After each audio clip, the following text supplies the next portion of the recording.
आपके साथ रह रहा कोई व्यक्ति और बिना पूछे चले जाए, कोई श्रेष्ठता है क्या? ढूंढोगे कि नहीं ढूंढोगे? गया कहाँ, क्या बात है, दिख नहीं रहा है, गया कहाँ पर है, ये किस जगह पहुंच गया है, ये पूछना तो पड़ेगा कि आखिर गया कहाँ। गंगा जब चलती है तो पूछ कर जाती है। जब जब किसी नदी का जल भर कर लाओ,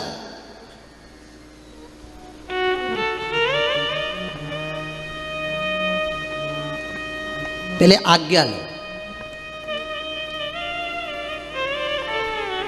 कितना सुंदर लिखा है स्कंद पुराण में, बद्रिश खंड में, नर नारायण पर्वत का जो वर्णन किया गया है स्कंद पुराण में।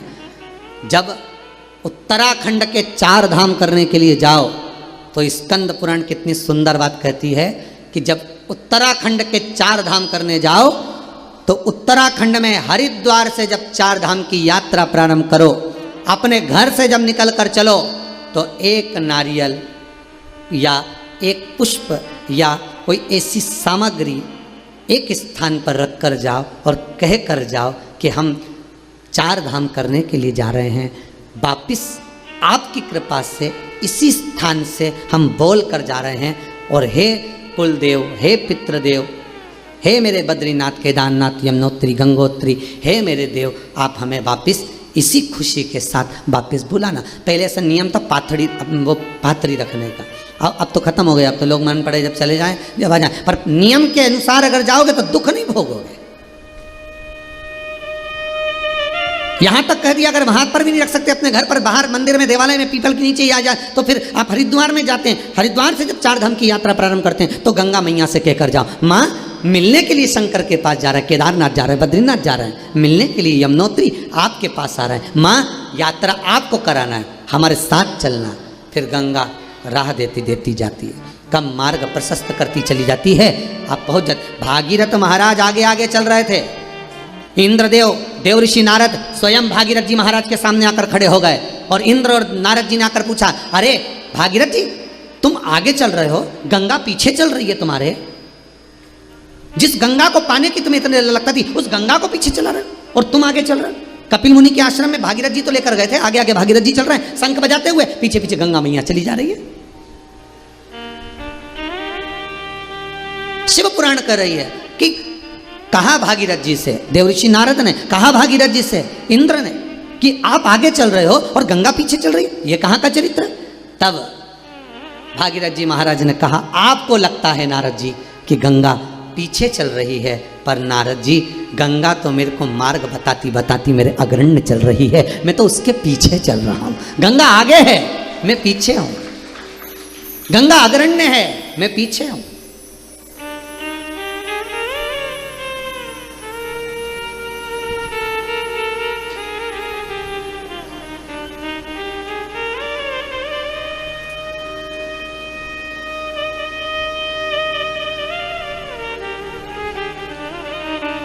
आगे आगे गंगा चले, अब लेकर आयो, भाव से लायो, दिल से लायो, मन से गंगा जल लेकर आयो, नर्मदा जल लेकर आयो, छिपरा जल लेकर आयो, सरयू जल लेकर आयो, आप मन से लेकर आयो।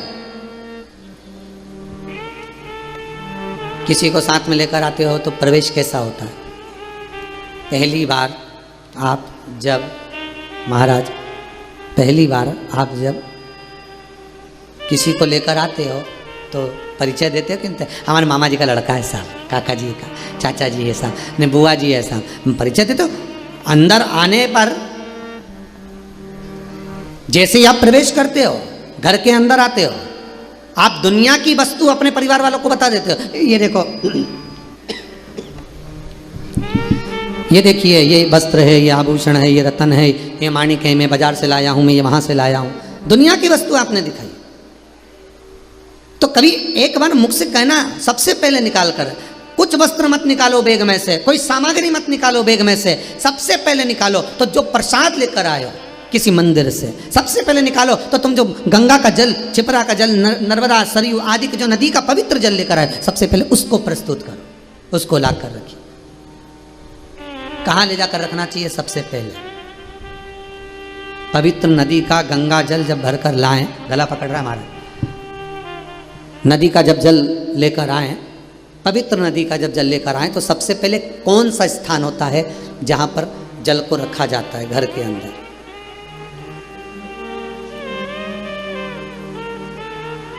शिव महापुराण की कथा, कल्याण का गंगा अंक कहता है।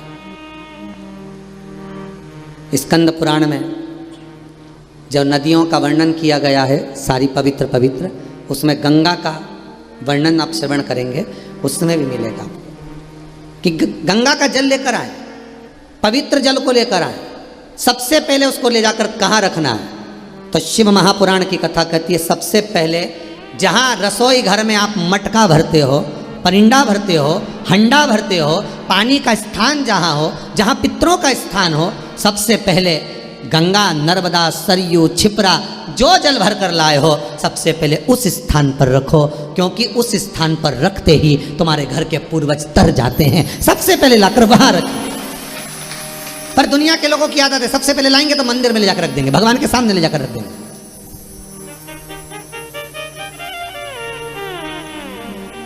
अब भगवान के चरणों से तो निकली है, कहां से निकली है? भगवान के चरणों से तो निकली है, भगवान के सम्मुख से तो निकल कर आई है, और वो प्रतीक्षा करती है कि मुझे करना क्या है, मुझे काम क्या करना है। कई लोग आते हैं दुकान पर, आते से अगर तुम दुकान पे आए और आते से सुबह दुकान खोली और खोलते से ना झाड़ू लगाई, ना पोछा लगाया दुकान का, ना पानी छीटा, ना अगरबत्ती लगाई, ना दिया लगाया, डायरेक्ट जा जरा पोहा समोसा लिया, जय जल्दी से समोसा खरीद का, जय जरा पोया लिया, जय जल्दी से जलेबी लिया, और ना दुकान में पोछा, ना झाड़ू, ना बर्तन, कुछ नहीं, ना सफाई, ना काउंटर पोछा, और पोया जलेबी खाए, कुर्सी पे बैठ कर खा गए, डायरेक्ट निपटा गए, डायरेक्ट। ना झाड़ू, ना पोछा, ना जल छीटना, ना कोई काम, बस डायरेक्ट तुमने पा लिया। महाराज होता है क्या ऐसा? नहीं, व्यक्ति जाएगा, झाड़ू लगाएगा, पानी छीटेगा, अगरबत्ती लगाएगा, हाथ पैर धो के भगवान से विनती करेगा, प्रभु कृपा करिएगा, व्यापार अच्छा चलाइएगा, भगवान से निवेदन करेगा, अर्चना करेगा, साधेगा। शास्त्र नीति है, हर चीज का एक स्थान निश्चित किया गया कि जब हम जल को लेकर चलते हैं तो गंगा तो स्वयं भगवान के चरणों से निकली है, नर्मदा के तो हर एक कंकर में शंकर समाहित है, यमुना स्वयं ठाकुर के चरणारविंद का रसतत्व ग्रहण करती है, सरयू मेरे राघव जी के चरणारविंद का स्मरण करती है, जब मंदाकिनी भगवान राम के चरणारविंद का स्मरण करती है, गोदावरी भगवान कृष्ण के चरणारविंद का स्मरण करती है, तब ये पवित्र नदियों का जल जब हम लेकर जाते हैं परिंडे के पास, मटके के पास, हंडे के पास, पूजन वाली जगह से हटकर जब हम भगवान के पास से हटाकर उसको कहाँ रखते हैं? पितरों के स्थान पर। तो सबसे पहले वो पितर तार देती है, भले 5 मिनट रखो, 2 मिनट रखो, 1 मिनट रखो, 4 मिनट रखो, 10 मिनट रखो, पर रखो पहले पितरों के स्थान पर। आप में से कितने लोग हैं जिन्होंने कभी ले जाकर रखी, भर के लाई तो बाटल छिपरा जी की, नर्मदा जी की, गंगा जी की, सबसे पहले लाई ना तो सीधे मंदिर में ही रखी, पूजन करना है सीधे। अब पंडित जी को कहे कि हमारे यहाँ थोड़ा सा दुख बहुत आ रहा है, तकलीफ आ रही, पंडित जी बोले पितृदोष है। महाराज पितृदोष है, ये दोष है, पर तुमने वो रखा तो जब गंगा जी गई थी, कई लोग कहते हम तो गया जी होया है, हम तो इलाहाबाद घूमी आए, प्रयागराज होया है, हम तो काशी होया है, ने हमारे घर तो सब धरा, गंगा जी भी धरी, इसके बाद भी सब कुछ हमारे यहाँ पर, सारा सुख हमारे यहाँ पर, सब कुछ हमारे यहाँ पर विराजमान है, इसके बाद भी गुरु जी हमारे यहाँ दुख क्यों, हमारे पितृ दोष क्यों, हमारे काल सर्प दोष क्यों, हमारे यहाँ वास्तु दोष, कारण क्या है? तुम करते तो सब कुछ अच्छा हो, जाते भी हो, लाते भी हो, सब काम अच्छा करते हो, पर तुम्हारे वो जाने में, तुम्हारे वो लाने में, तुम्हारे वो जाकर भरकर लाने में जो है वो है, परंतु तुम उसका कहाँ रखना है, किस जगह रखना है? स्थान भी तो निश्चित है। शादी तो कर दी छोरा की, बहू भी आ गई, अब बहू आ गई तो रहेगी कहाँ? तो कहा ये कमरा जो बनाया है ना, ये कमरा इसका ही तैयार करा है, ये बेटा का ही कमरा है, ये बहू का ही कमरा है, ये दादाजी का कमरा है, ये चाचा जी का कमरा है, ये काका जी का कमरा है, महाराज ये उसका कमरा, हम कह दिया।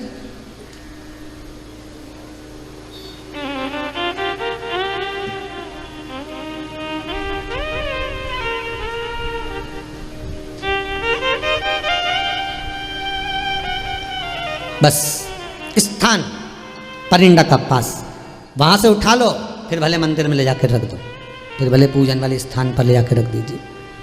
फिर भले भगवान के धाम में ले जाकर रख दीजिए, वहां से निकालने के बाद। घर में कोई अच्छा कार्य हो, गंगा जली खोलो, बंद कर कर पूजने की नहीं है। गंगा जली खोलो, उसकी पूजन करो खोल कर।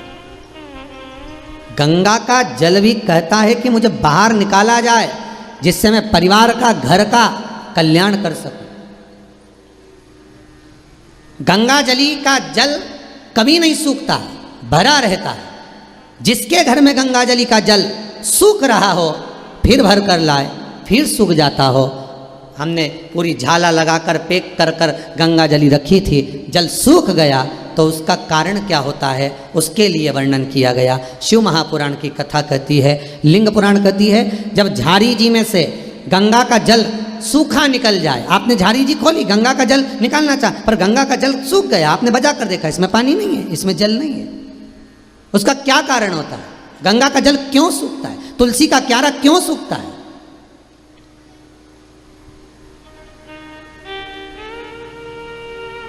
किस लिए सूखता है? ये बहुत प्रमाणिक चीज है कि गंगा का जल झारी जी में से सूख रहा है। तुलसी का क्यारा बारिश में लगाया, सब अच्छे से लगाया, सब कुछ करा, मालूम पड़े बस 4 महीना ठीक रहा, थोड़ी देर बाद में सूख ही गया। हम तो कहें कितने तुलसी के क्यारे लगा दिए, फिर सूख जाए, बाद में फिर लगाओ, फिर सूख जाए। बार बार लगाया, मांग कर भी लगाया, लोगों से कहकर भी लगाया, पर तुलसी का क्यारा लगता ही नहीं है। हमने लगा कर देखा, पर सूख जाता है। बड़ी आफत, कहीं दूसरे के यहाँ से लेकर आओ, फिर लगाओ, फिर सूख जाए। कारण क्या आया? क्या कारण?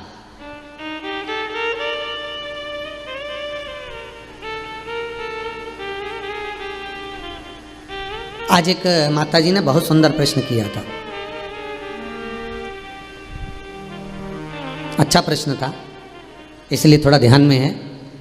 माताजी एक बोली, कहने लगे, गुरुदेव हमने सुना है कि जिस बेलपत्री के वृक्ष में बेल का फल ना लगा हो, उस बेलपत्री की पत्ती शंकर को नहीं चढ़ाना चाहिए। हमने उन माताजी से पूछा, पहले ये बताओ कि कौन सी पुराण में लिखा है, कौन सी पुराण में किस जगह पर लिखा, और कौन सा महाराज जी बोला, उनका नाम भी तो बताओ कि इनने बोला है कि बेलपत्री में जब फल ना लगे तो उसका पत्ता ना चढ़ाएं जब तक उसमें फल ना लगे। नहीं, बेलपत्री का एक नियम है, बेलपत्री के वृक्ष का एक नियम है, बेलपत्री के पौधे का एक नियम है।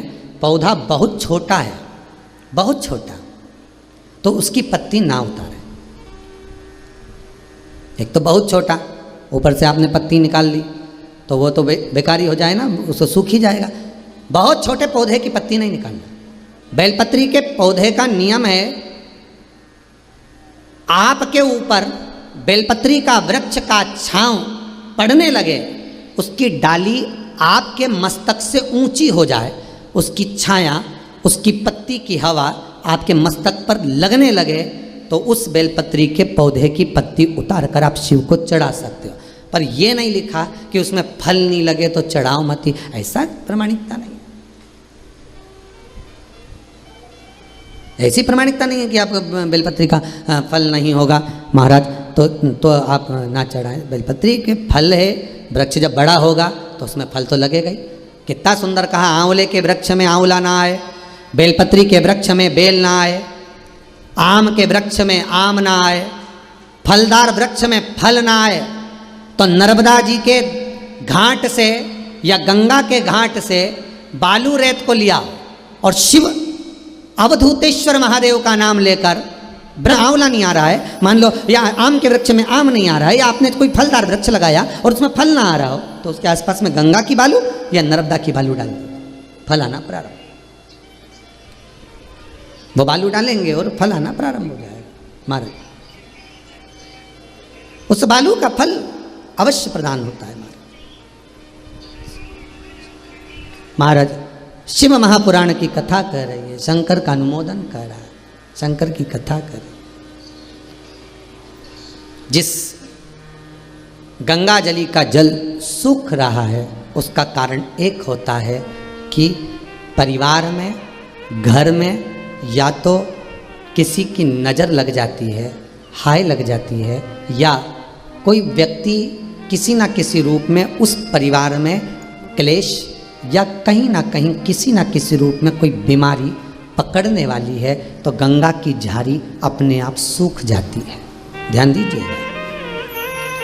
संपदा कम होने वाली है, कहीं घाटा लगने वाला है, कहीं तकलीफ होने वाली है, तो गंगा की झाड़ी का जल अपने आप सूख जाएगा। समझ जाओ, मार्गदर्शन करते हैं। हमारे घर में जितनी प्रतिमाएं रखी रहती, चाहे लड्डू गोपाल की हो, जगदम्बा की हो, शंकर जी की हो, हनुमान जी की हो, पितरों की हो, किसी भी देवता की मूर्ति, गणेश जी हो, लक्ष्मी जी हो, जिस देवता की मूर्ति आपके घर में रखी होगी, अगर कोई घात लगने वाली होगी, कोई कष्ट आने वाला होगा, तो भगवान के चेहरे की रौनक रंगत चली जाती है, भगवान का चेहरा भी उतर जाता है। सबसे पहले 4 दिन 8 दिन 6 दिन पहले वो भगवान का चेहरा उतर जाएगा कि ये घाट आने वाली, ये कष्ट। तो कभी कभी पूजन करते करते आपके मन में भाव आता है, आज भगवान ना जाने कैसे लग रहा है, भगवान को मैंने ड्रेस भी बनाई, सब कुछ करा, श्रृंगार भी करा, पर भगवान के चेहरे पर प्रसन्नता नहीं दिख रही, भगवान के चेहरे पर रौनकता नहीं दिख रही।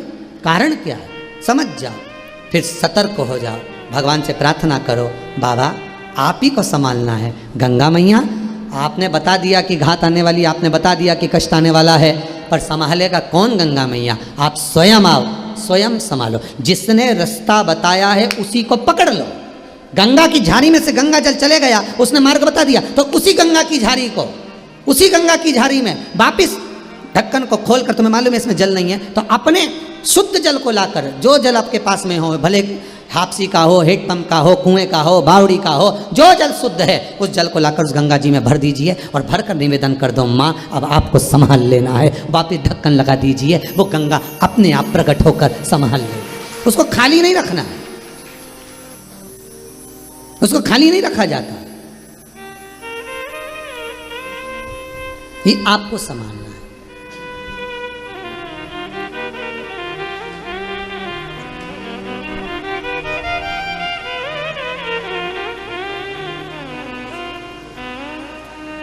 उससे निवेदन करना कि माँ आप हैं। कितना सुंदर कहा, जहाँ तुलसी का क्यारा सूख जाता हो, तुलसी का क्यारा अगर सूख गया, एक और बात बहुत अच्छे से याद रखना, बहुत ध्यान रखिएगा, जब घर में परिवार में गंगा जली पूरा उत्सव मनाकर खोलते हो, तो गंगा जली की जो झारी होती है, वो झारी का गंगा जल जब निकल जाता है, तो झारी को अपने घर की बहन बेटी को दे देना चाहिए। घर में खाली झारी नहीं रखना, या तो उसमें जल भर कर रखो। गंगा जल की झारी खाली नहीं होना, उसमें या तो गंगा जल में और गंगा जल मिला दो, और जल मिला दो, दूसरा जल मिला दो, पर उसको भरकर उसमें थोड़ी ना थोड़ी मात्रा जल की होना चाहिए। और अगर नहीं रख सकते तो वो अपनी बहन बेटी को दे दो। फिर बहन बेटी भले अपने घर में खाली भी रखेगी तो उसको दोष नहीं लगता। पर जिसने गंगा जली खोली है, जैसे तुमने गंगा जली खुलवाई, बड़े आराम से खुलवाई, ब्राह्मण का भोजन भी करा, यज्ञ भी करा, अनुष्ठान भी करा, और गंगा जली खोल भी ली, और खोलने के बाद गंगा जल सबको बांटा भी सरी, और वो गंगा जली जो खाली हो गई वो तुमने रख ली, तो वो दोष देगी। हाँ, उसमें अगर जल भर कर रख लिया तो दोष नहीं देगी, उसमें थोड़ा सा गंगा जल बचा के रख लिया आपने, थोड़ा जल बचाया आपने, तो वो दोष नहीं देगी, वो आपको सुख प्रदान कर देगी।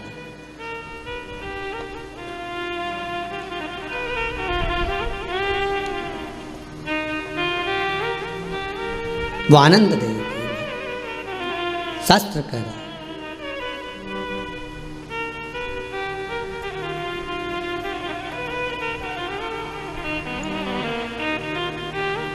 भगवान शिव की कथा कह रही है, गंगा जली सूखे तो समझ जाओ कोई कष्ट है। तुलसी का क्यारा, तुलसी का कुंडा, तुलसी का पौधा अगर सूख रहा है, बार बार लगाने के बाद भी सूख गया, पनपता ही नहीं है, कई बार प्रयास कर लिया, समझ लो कोई दोष, कोई दुख, कोई तकलीफ, कोई कष्ट सम्मुख आने वाला है, उसको सतर्क रहे। कोई बीमारी, कोई रोग गिरने वाला, उसे सतर्क रहे, उसको समझे।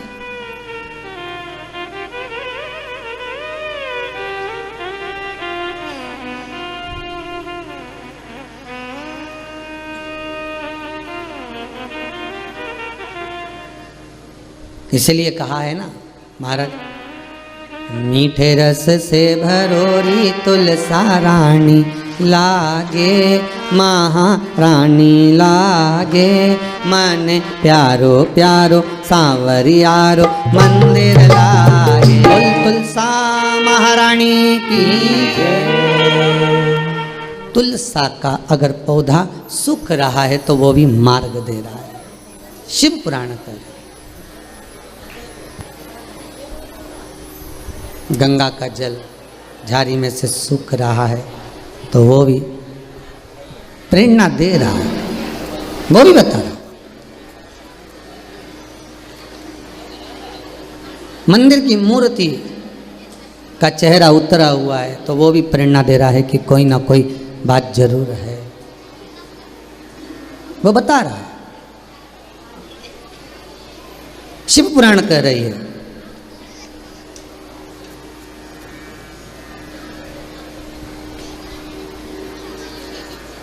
सुख, आनंद। एक और चीज याद रखिए, बहुत ध्यान दीजिएगा थोड़ा सा। यदि एक छोटा सा प्रैक्टिकल है, आप करके देखेंगे तो बाबा कुबेर भंडारी वैसे ही भंडार भर देगा। थोड़ा सा प्रयास, अगर आपके सबके घर में गंगा जल है तो एक प्रयास करके देखिएगा।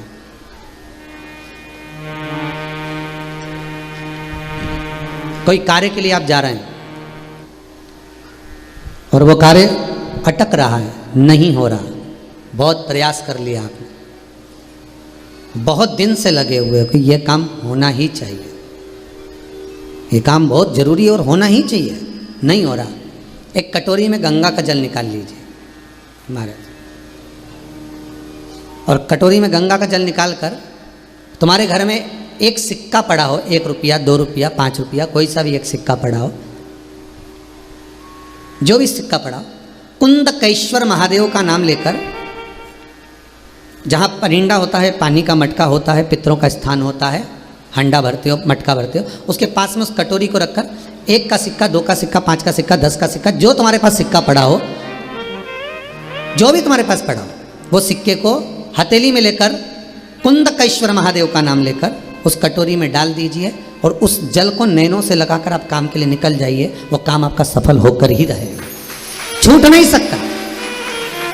गंगा के जल में वो बल होता है, और आप जो सिक्का डाल रहे हो वो ये समझ कर डालें कि कुंदकेश्वर महादेव को मैं गंगा में स्नान करने के लिए। हमारे यहाँ पहले हमने भी देखा, आपने भी देखा होगा, किसी जब बारिश नहीं होती है या कोई काम अटक जाता है, जब बारिश, तो क्या करते थे पहले के ज़माने में कि मंदिर को पैक कर दे, उसमें पानी भर दे शंकर जी के ऊपर।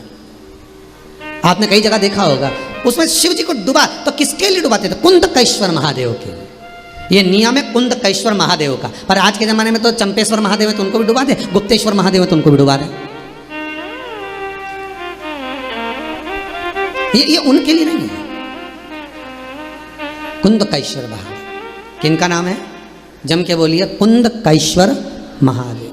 ये कुंदकेश्वर महादेव को उस कटोरी में, उस बाटकी में सिक्के को डाल, और फिर जब आपका काम हो जाए, आप जिससे मिलने गए हो, जिससे काम की बात करने गए और काम हो गया, तो वो जल ले जाकर सिक्के के साथ, सिक्का तो डालो मंदिर में, कहीं दान पेटी आदि में, और वो जल भगवान कुंदकेश्वर के नाम से शिव जी को समर्पित कर दो। बाबा से विनती करो, बहुत बहुत साधुवाद है बाबा, आपने मेरी लाज रख ली, तेरी कृपा बनी रहे, बस ये सुख मिलता है। उसको धन्यवाद दो बाबा को बार बार। हम तो रोज कहते, रोज प्रतिदिन उठो और उठते से धन्यवाद दे दो, धन्यवाद, उठते से कहो वाह वाह साहब, बहुत कृपा करी तूने, मेरी दोनों आंखें खोल दी, नहीं तो पलंग पे सोता रह जाता, तो बड़ी कृपा करी, भगवान से प्रार्थना। उठते से ही धन्यवाद भगवान को, तो बहुत बढ़िया। हाथ मत भी देख लो, पाँव वाँव भी, मुंडा, सब बढ़िया है, बड़ी कृपा करी भोलेनाथ, तूने बड़ी कृपा करी, पूरा अच्छा छोड़ा। आधी रात के कहीं एक आध हाथ पे निपटा देता तो तकलीफ हो जाती है, बड़ी कृपा करी। भले कमरे के अंदर भगवान नहीं हो, पर पलंग पर बैठते से सबसे पहले उठो तो उसको धन्यवाद दो।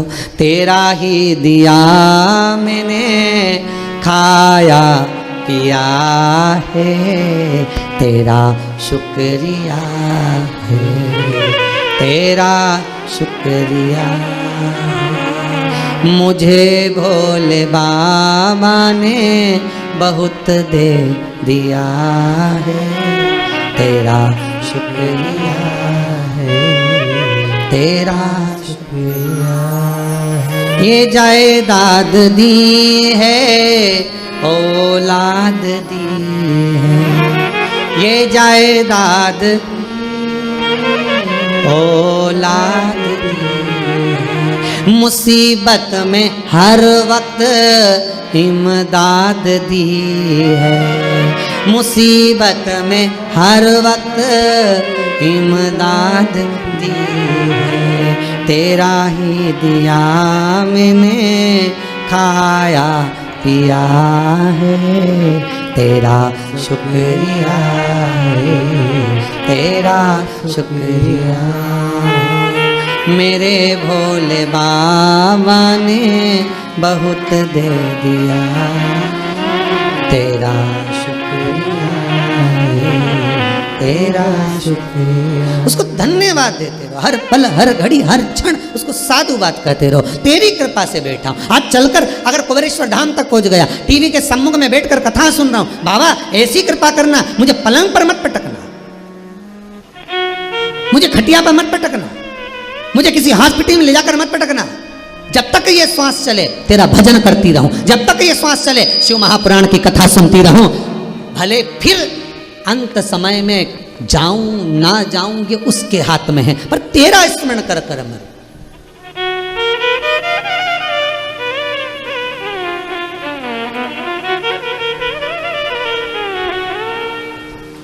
पतंग उड़े आकाश माने, डोर थारा हाथ मां। ये पतंग है नहीं हमारी, ये मनुष्य भी पतंग से कम है भाई, हर कहीं उड़ जाए। मां ओ भोले मारी पतंग ऊंची राखना। अगर तेरे हाथ में डोरी है तो तू जानता है कि इसको कहां तक ले जाना। संसार वालों के हाथ में अगर डोरी रखोगे तो कब का काट देगा। भगवान के हाथ में अगर डोरी रहेगी तो कितनी भी पतंग आ जाए, एक मोहल्ले में सुनार की 10-10 दुकान, पर किसी एक की पतंग मेरे भोले के हाथ में है तो वो इतनी चले इतनी उड़े, आसपास के दुकान वाले भी सोचते रहे हमारे पास भी वही माल, कपड़ा भी हमारे पास एक जैसा, पान की दुकान भी हमारी एक जैसी, चाय की दुकान भी हमारी एक जैसी, फिर इसी की क्यों चले। समझ जाना पतंग उड़ रही है और डोरी भोले के हाथ में पड़ी है, इसलिए उड़ रही है, इसलिए उड़ रही है। 50 दुकान एक मोहल्ले में, 100 दुकान एक जैसी कपड़े की, एक जैसा मार्केट, फिर एक की चले और 4 बैठे रहे, डोरी उसके हाथ में उड़ रही है। और कितने लोग लगे होंगे उसको काटने में, विचार करो कितने ग्राहक काटने वाले बैठे होंगे। इधर तो आओ हम पूरा कमीशन देंगे, इधर आओ 10% की छूट, इधर आओ 5% की छूट, कितने काटने वाले बैठे हैं। अगर संसार वालों के हाथ में पतंग रहती तो कब की कट गई होती, पर तेरा ही दिया मैंने खाया पिया है, पतंग उसके हाथ में थी, कटी नहीं साहब। कई लोगों ने प्रयास करा, नींबू पटक गए साहब, नींबू पटक गए, किसी के पास हमारे नींबू पटक गए, काय को डरे। पतंग अगर तेरी शंकर के हाथ में तो क्यों डरना। लिख दे दरवाजे पे कि एक साथ 1 दर्जन पटको अचार बना के खाऊंगा, तो क्यों डरे। पतंग शिव के हाथ में है, पतंग शंकर के हाथ में है, और अगर पतंग मेरे शिव के हाथ में है तो फिर डरना क्या, क्यों डरे। जब भोले कहा तो डरना क्या, फिर दर दर जाके मरना क्या। जब भोले कहा तो डरना। वहां से काम नहीं हुआ, वहां चले गए 50 जगह पर जाकर, आखिरी में घूमता घूमता ऊ के पास पहुंच गए, थारा ही घर का उसके। अब कितनी जगह गए, कोई के ये, कोई के वो, कोई के ये दोस्त, कोई के वो दोस्त, तो फिर भोले कहा तो डरना, दर दर जाके मरना क्या। भोले कहा तो क्यों डरे हम शंकर कहने वाले, हर हर महादेव घर घर, क्यों डरे। शिव साथ में है, शंकर हर पल है। पार्वती जी को शंकर जी ने अमरनाथ की गुफा में ज्ञान दिया था। लोग कहते हैं भागवत सुनाई थी, उस भागवत के पहले ज्ञान दिया था, जो आज भी जो पार्वती को शंकर भगवान ने ज्ञान दिया था, 10 विद्याओं को बिठाकर जो ज्ञान प्रदान करता, उसमें पहला ज्ञान था पार्वती जब मनुष्य माता के गर्भ में रहता है तो एक पिंडी के रूप में रहता है। वो पिंडी नहीं होती, हर माता के गर्भ में शंकर स्वयं विराजमान होता है, स्वयं शिव बैठा हुआ है। उसको समझने वाला चाहिए। तब मनुष्य शंकर ही तो है, ये मानव है क्या शिव। जब मरेगा तो भस्म हो जाएगा, भस्म हो जाएगा तो शिव मिल जाएगा, आखिरी में है क्या वही शिव। ला तो बुरा लग जाएगा, तो हमें भोला बोल रहा है।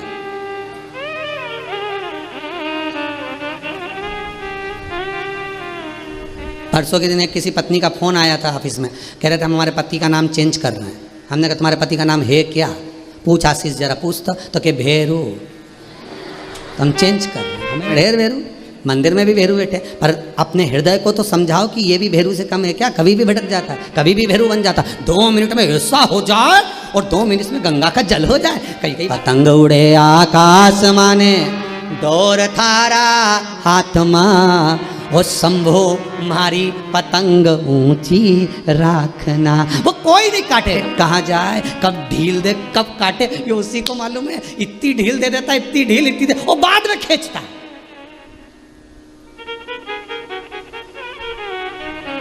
शंकर दोनों तरह से परखता है, देकर भी और लेकर भी। एक बार शिव, अगर तुम्हारे पास में कुछ भी नहीं है ना, तो शंकर के ऊपर भरोसा रखो, कुबेर भंडारी पर भरोसा रखो, कुबेरेश्वर महादेव पर भरोसा रखो, शिव महापुराण पर भरोसा रखो, शंकर के शब्द पर भरोसा रखो। और एक बार अगर तुम्हारे पास कुछ नहीं है तो शंकर से कहकर देखो, बाबा एक बार देकर भी देखेगा। तुम्हें सतमार्ग में लगा रिया कि नहीं लगा रिया, नहीं तो मालूम पड़े एफडियाँ बनवाता जाए, ने धरता जाए धरता जाए धरता जाए, खुद भी नहीं खाए, बापड़ा की नींद अलग उड़ जाए। तो शंकर भगवान देके भी देखता है और लेके भी देखता है, दोनों तरह से परखता है मेरा शंकर। देके भी परखेगा, लेकर भी परखेगा। देने के बाद परखेगा कि क्या कर रहा है, भोजन करा रहा है नहीं करा रहा, भूखे को दे रहा है ना दे रहा, सत्कर्म कर रहा ना कर रहा, भजन कर रहा ना कर रहा। और लेने के बाद भी परखेगा कि अब मैंने सब खींच लिया, पतंग को ढील भी दी और खींच भी ली, मर्जी।